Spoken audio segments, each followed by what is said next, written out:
Hey everyone, welcome to part 3 of my Sequelize tutorial series, where in this one we're going to be inserting data into our table. So if you remember, in our previous video we just set up our table. We have columns here, user ID, username, password, age, and what code rocks with all their attributes, and we also added these few attributes here to our third argument. So now to insert data, before I start doing this actually, I want to make a correction here. And first is this here auto increment is actually with a capital I, like this. So make sure you change that. I believe I stated it in the previous video. And then something else you might see in the documentation, we are here doing sequelize.datatypes.integer. Well, something we can do is an object deconstruction, and we can do something like this. What is it? Data types like this. We can set that equal to sequelize, or what we made up here. Of course, I forgot const. So we can set that equal to that here, and then here we don't even have to require Sequelize. So you might just see this. And so the reason we can do it this way is because of what we are requiring from here. It will have a direct property called data types, or a direct key, so we can access it this way. But anyway, let me just get rid of these. It just makes things nice and simpler. And then so of course, because we made a change to our table, what I'm going to do is, of course, I'm going to have to sync this. I'm going to set force equal to true. I'm not going to handle the promise right now, but let's just run this. And then let's go in. You don't actually have to handle the promise. It's just you usually should, but we know this is going to be successful. Let's go in here and let's close this out. And you can see that we don't have auto increment in here, and that's why we're doing this. So let's right click. Actually, I think we should refresh. And now let's right click, table inspector, and now we have auto increment. So we've set that up correctly.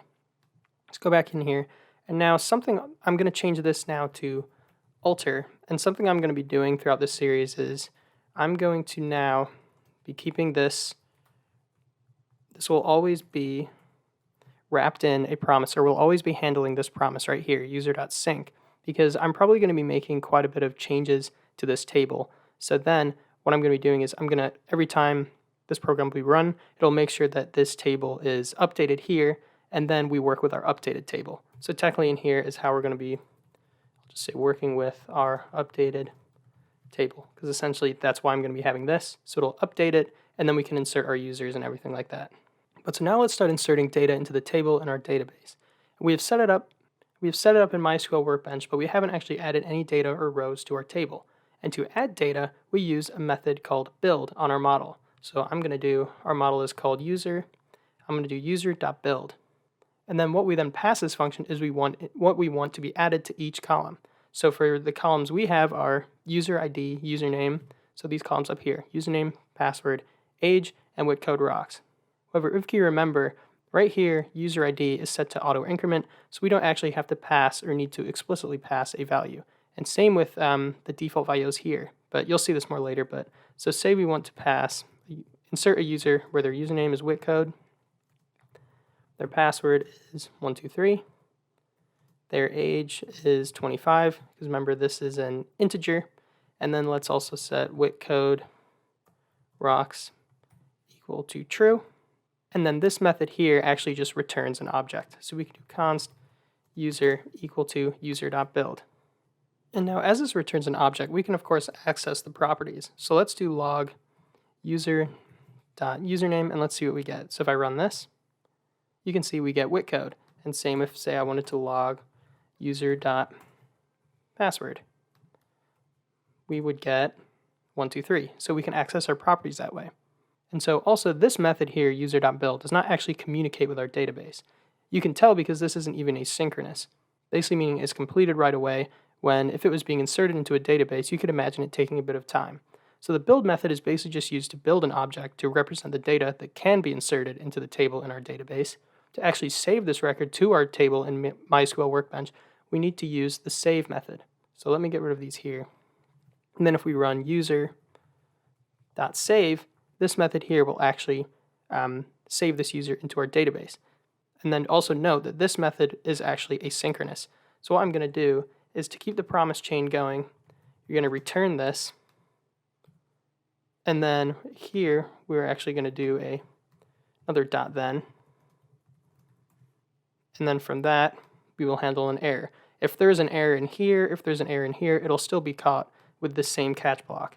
So let me just, this is more stuff about promises, but we're returning this because this is a promise. So essentially, whatever is returned from here will then be executed in here. Let's also put data right here. And let's log user added to database. But so let's just run this now and see what we get. So user added to database, so we know it's successful. You can see insert into user, user ID, all this stuff, and then the default values, which are question marks right now, which is essentially a prepared statement. We'll learn about this more later. But now let's go in here and let's do right click on here. I'm going to do, or no, it's up here, SQL tool, select all from user. Let's run this. And you can see now we have user ID 1, WIT code 123, everything that corresponds to what we have in here. Now, a good thing about this pattern is that we can change the object returned from build before actually saving it into our database. So say, for example, over here, we had another column that was like a Boolean, like, are they old? We could do some kind of thing like if user.age is greater than, I don't know, 75, then we could do like user.old equals true. So we can like manipulate our object based off of other properties or just any way we want before we actually save it into our database.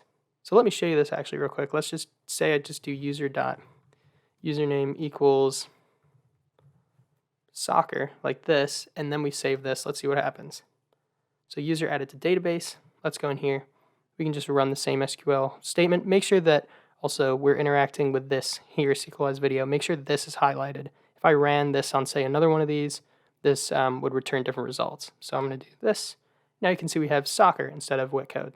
So with this pattern here, you can change properties essentially. However, you could think that writing build and save separately can be kind of tedious. And this is why there's actually a useful method called create that Sequelize has. So let me get rid of this here. And what we can do in here is we can just say return user.create. And then all we do in here is just pass an object. So let's make another user. Let's call them WIT code. Let's call it WIT code again. Let's make their password this time. Let's make it subscribe. And let's set their age to 25. And let's set WIT code rocks to actually false this time. Don't know why, but let's do that. And then let's see this saved, or see if this saves. Or how did I do this? So we're returning this because this also returns a promise, of course, and we'll handle it in here. But let's run this. User added to database. Back in here, if we press select all, you can see we have it in. So this is essentially a quicker way of doing the build and save.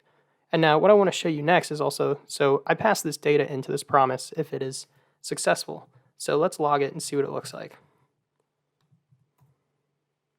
You can see from here that it is a bit jumbled. So we have a lot of information. We have previous data values, we have our actual data values, and other things like this. We will go over most of this later on in the series, but for now, you can just know that you can clean this up with a method called .toJSON. So if we basically just want to see what was inserted into our database, we could do .toJSON like this, run it again. You can see now we just have an object with user ID, basically everything that we inserted. So we're inserting another user, and so let's go in here. And you can see we've inserted more users that are duplicates now. And we have user ID, and you can see also that it's just auto-incrementing. But let's go back in here. But for now, just essentially know that this stuff up here, just know that Sequelize has a lot of things attached, and this just narrows down, this method .toJSON just narrows down what we want to see currently. And now the save method we have actually has additional functionality. We can use the save method to update a record in our database. So for example, after we have used create to put our user in the database, we can work with the data returned from the promise. So we work with the data in here that was returned from the promise, and this will be, of course, be the user created, as you can see here. And what we can do is we can set their username to be something else, and then save it, which will essentially update it in the database. So let me show you this. Let me put that at the top here.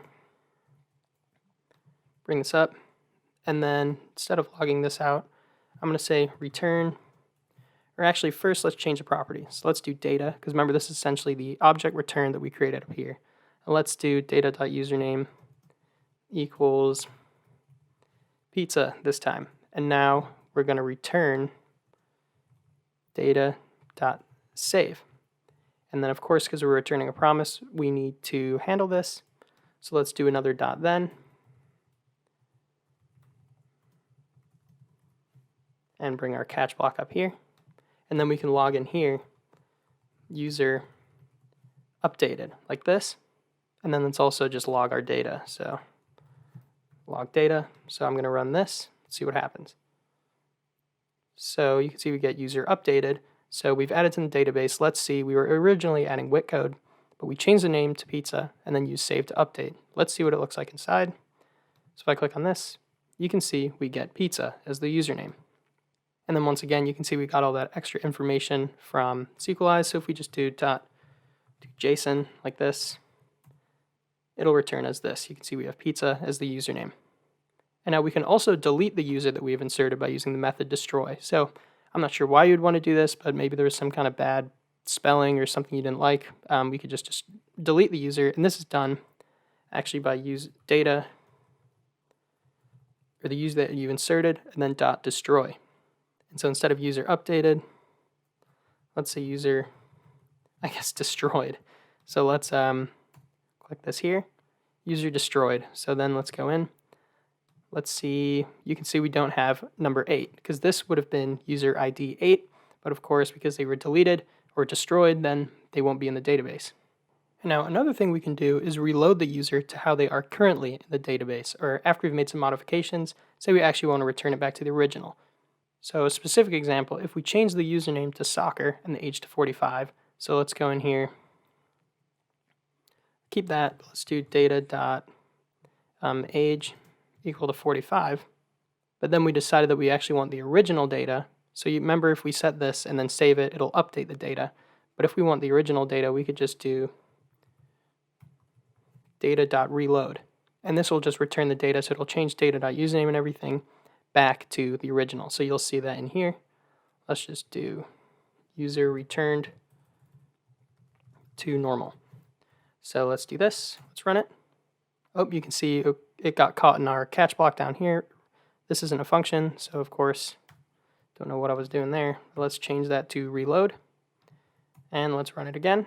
And you can see we changed data.username pizza, age 45, but we clicked reload and it changed it back to what it was originally.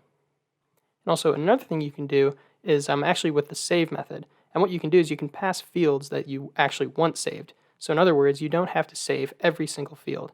So for example, we changed the username to pizza here and the age to 45.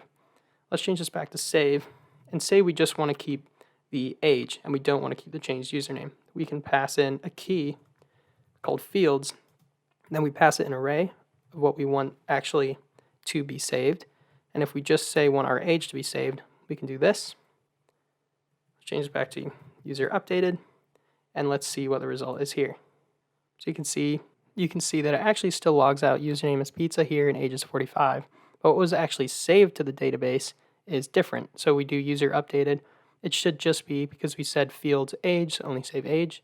If we go in here, and I actually already clicked this, but you can see we have just 45. This would be pizza, but instead it's still WIT code, which corresponds to what we originally inserted into the database. Also, just a few side notes on the save method. So internally, the save method only updates fields that actually changed. In other words, if you don't change anything and then use the save method, Sequelize won't actually do anything, or it won't generate a query. Furthermore, if only a few attributes have changed when you call save, only those fields will be sent in the update query. So for example, if we press save here without specifying the fields, so we did save without actually specifying fields, only the username and age would be updated as they are the only ones that have changed. The other fields would be ignored, and this is good for efficiency reasons. And now something else we can do with Sequelize is increase and decrease integer values. So our column up here, age, is of the type integer. So we can increase and decrease the value of our age column. And this could be useful if, for example, when it's the user's birthday, we could increment their age by 1. Anyway, this is done with the increment and decrement methods. So let's go in here. We've created our user. Let's do data dot. Let's decrease their age. So decrement, and then you pass in an object, and you pass in the name or the key that we want to decrease by, and that's age. Let's do that by 2. And then we don't need this here, so let's get rid of this. Just have that single catch block. And let's see what happens. So let's run this. Set age, you can see update user, set age equal to age minus 2, where user ID is 12. So let's go into here. Let's run this. And you can see the age is 23. So we insert it up here, 25, and it's 23. And then of course, if we wanted to increase the age, we do increment. Let's do this. And now you see set age equal to age plus 2. Let's go in here, press save, and scroll down, and now it's 27. But anyway, let's go back into here. And something also you can do is, of course, you can decrement and increment multiple fields at once.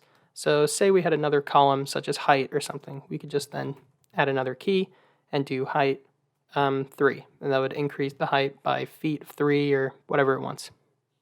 And now I just want to reiterate how Sequelize naturally has a default value of null for each column unless you override it with your own. So for example, we have a default value for WitCode rocks of true, we have a default value for age of 21, we don't have one for password, we don't have one for username, but we also don't allow any null in there, so that doesn't matter anyway. But so let's go in here, and let's say we create a user. Let's get rid of this.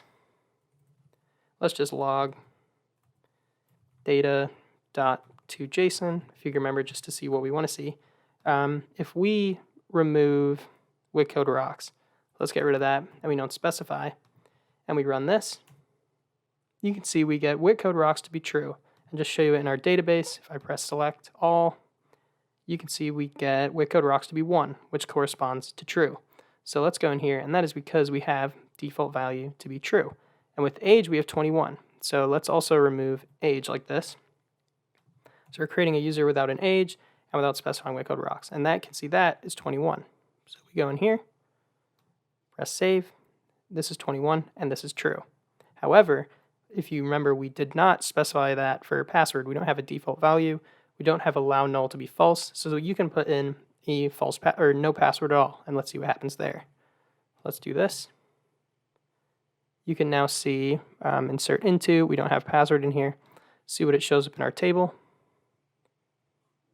You can see it's just null, so the value is null.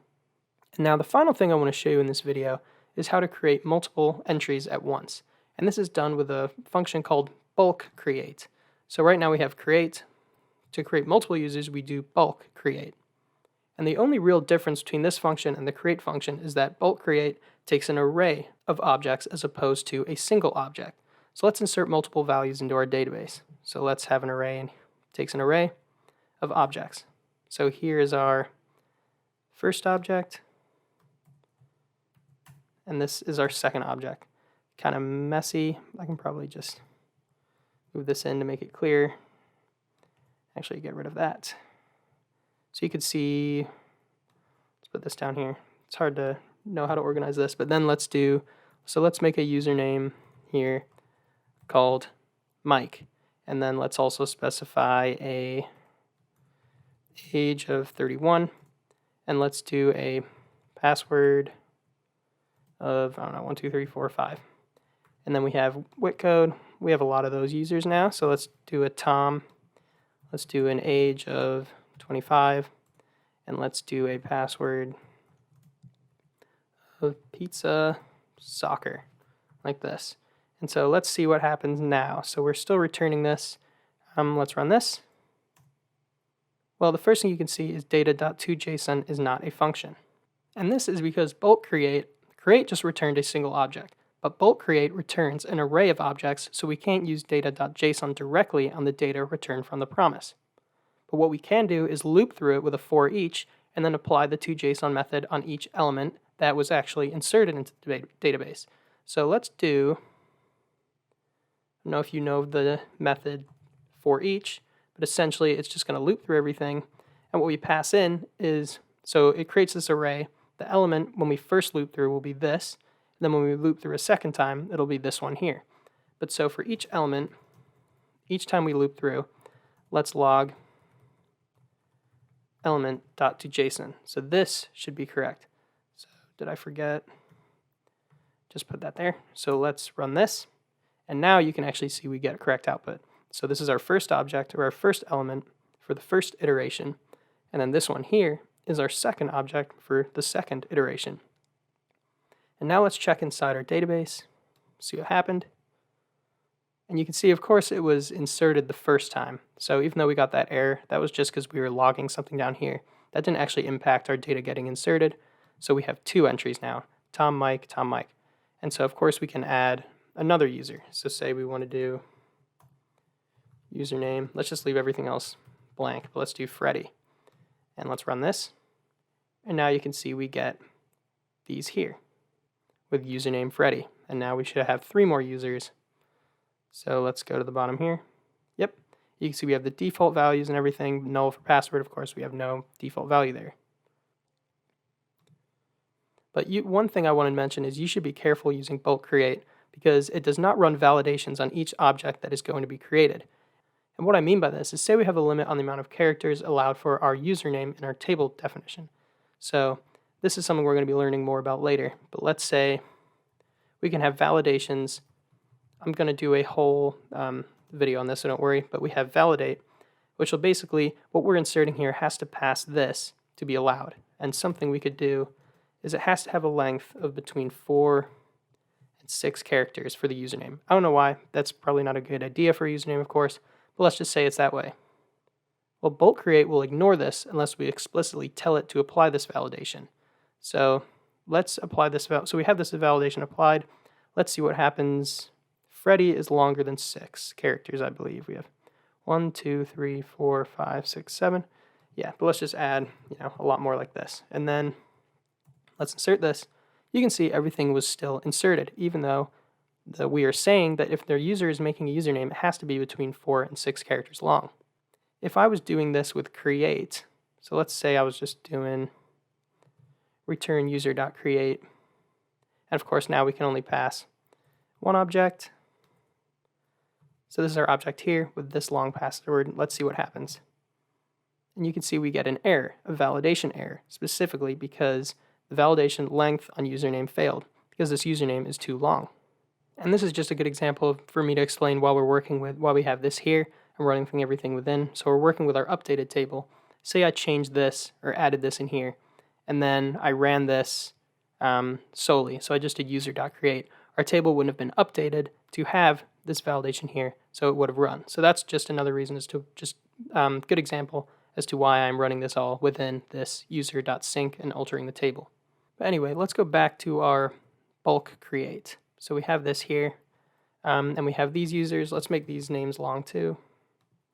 So these are definitely longer than 6 characters. Also, let's do one that's less. Let's just do M like this, which is only 1 character. So if we want to actually run these validations on BulkCreate, we have to pass the key validate and set it to true as another option inside our BulkCreate function. So what we would do is, this is our function right here. This is where it ends. Let's pass in another option. Specifically what it's going to be is the key validate and true. Sorry how messy this is, but just know we're still inside the function and we're just setting validate to true. And now let's try and run this. And now we get our validation error, bulk record error. You can see we get 1. Yep, both of them right here. And then one thing I just want to mention is using the validate operation on BulkCreate does decrease performance. So it could make your application slower.